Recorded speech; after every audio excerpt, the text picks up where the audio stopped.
Mario Golf Super Rush may look like your typical Mario Golf game, but underneath its friendly and familiar exterior lies some of the most frantic action that Mario Golf, or heck, maybe even golf entirely, has ever seen.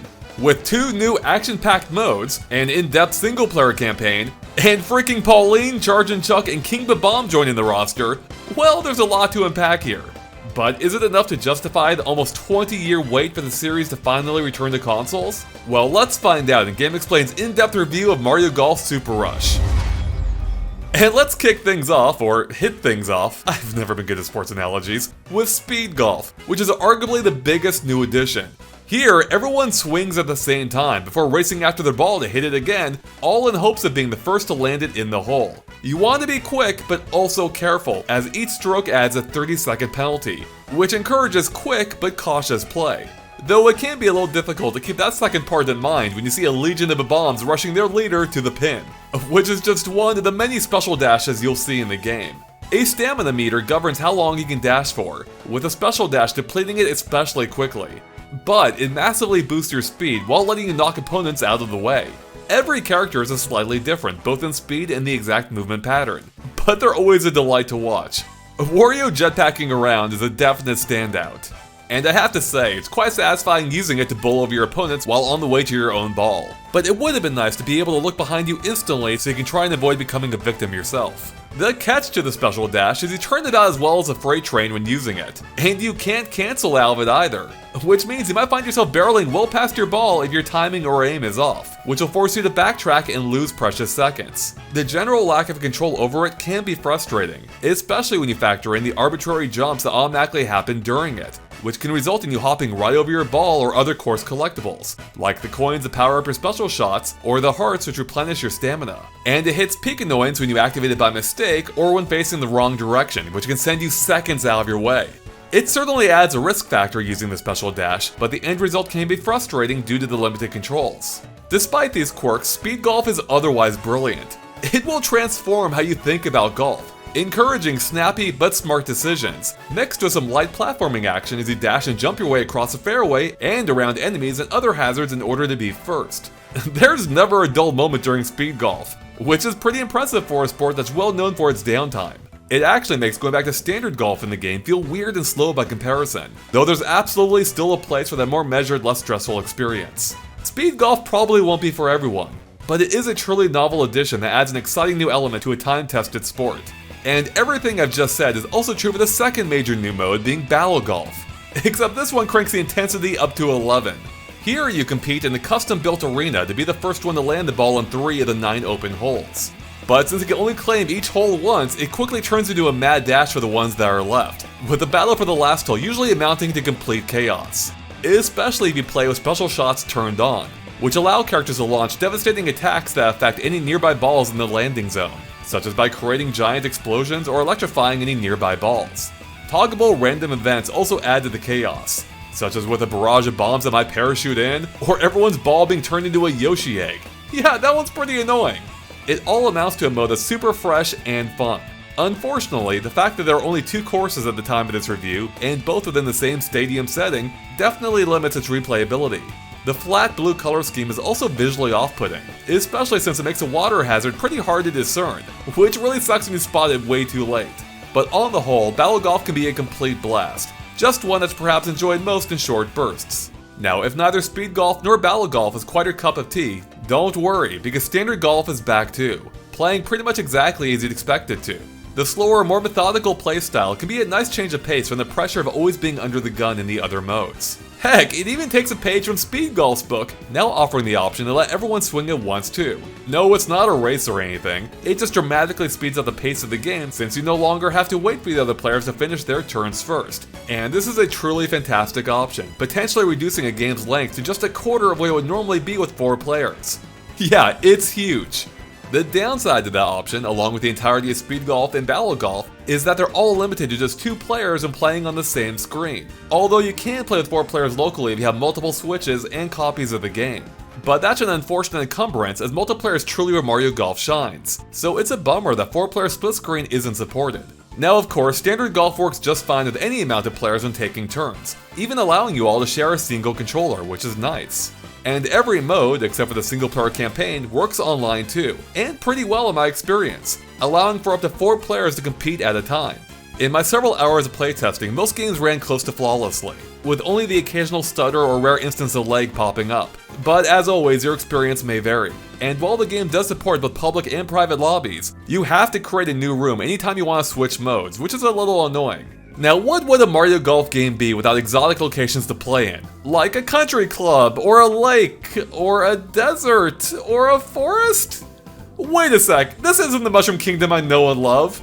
Now sure, they are populated by the occasional Mario enemy, but it never feels like you're in the Mushroom Kingdom, which is something I really enjoyed about the previous games in the series. Even the more generic courses in prior games had fun touches to make them stand out, whereas the courses in Super Rush, though beautiful as they are, just feel uninspired, and I struggle to remember much about them outside of those Mario enemies. The only course that gets a little close to the classic feel is Bowser's Castle.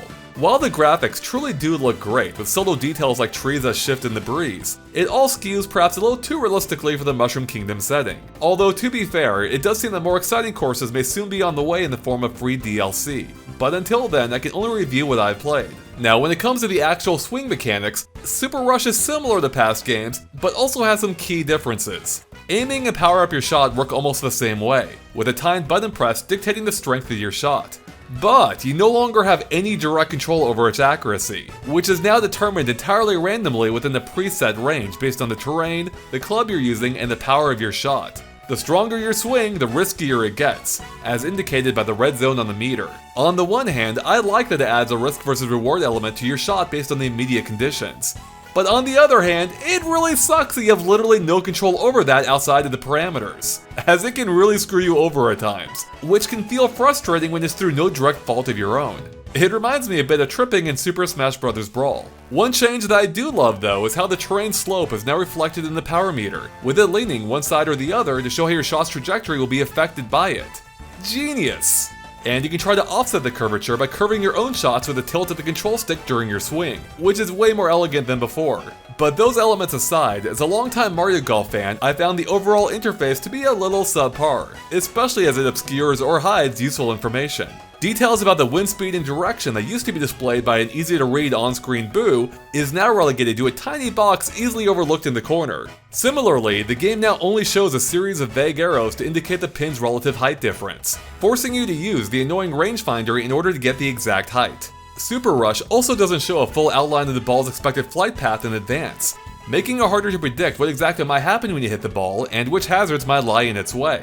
Now you can also swing using motion controls in a single Joy-Con if you want to.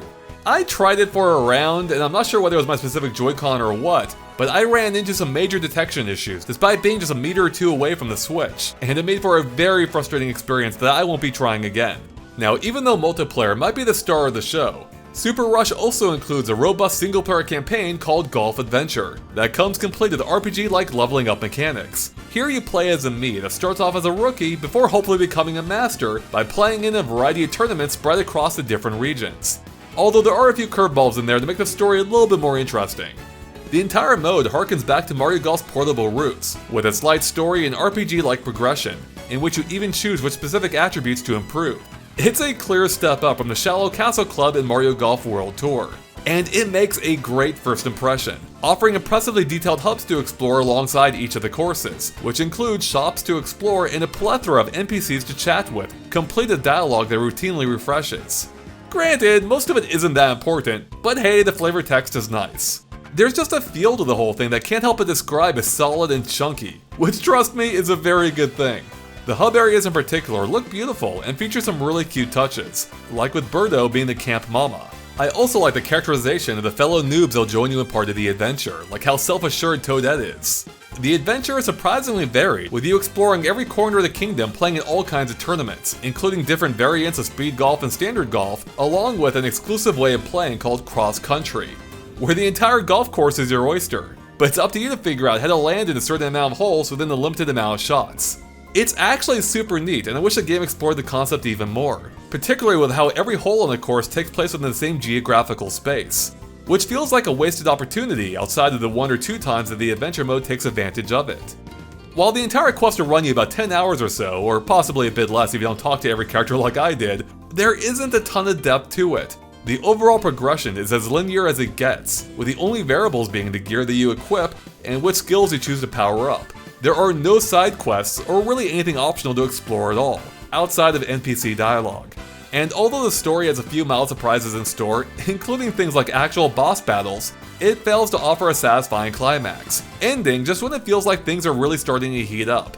There's also a serious lack of Mario characters here. Outside of a few cameo appearances, it's left to the typical Mario baddies to do the heavy lifting, which is a bit of a bummer when you have a roster as strong as this. Although, to be fair, I'd say that about any game that has Pauline or King bob-omb in it. The overall adventure doesn't leave much of a lasting impression, but it can still be fun and is among the better single-player offerings in the series, which is a good thing as it's pretty much the only single-player mode here, outside of playing one-off matches against CPU opponents. Taken all together, I liked Mario Golf Super Rush. It's not quite the hole-in-one I may have hoped for, but it still has some of the freshest ideas of the entire series. I just wish the courses themselves were as inspired, and that the swing mechanics and general interface were as useful as in previous games. But no matter how you slice it, Mario Golf Super Rush is truly at its best when playing with friends. At least when the screams of rage at having a ball blasted away from the hole in Battle Golf is anything to go by. And I'm hopeful that the upcoming DLC will only make the game even more compelling, especially if it starts adding some more creative golf courses. And there you have it, GameXplain's review of Mario Golf Super Rush. Thank you so much for watching, and make sure to click the subscribe button and ring that bell for tons more on Mario Golf Super Rush and everything else Nintendo Switch. We'll catch you later. Bye everyone!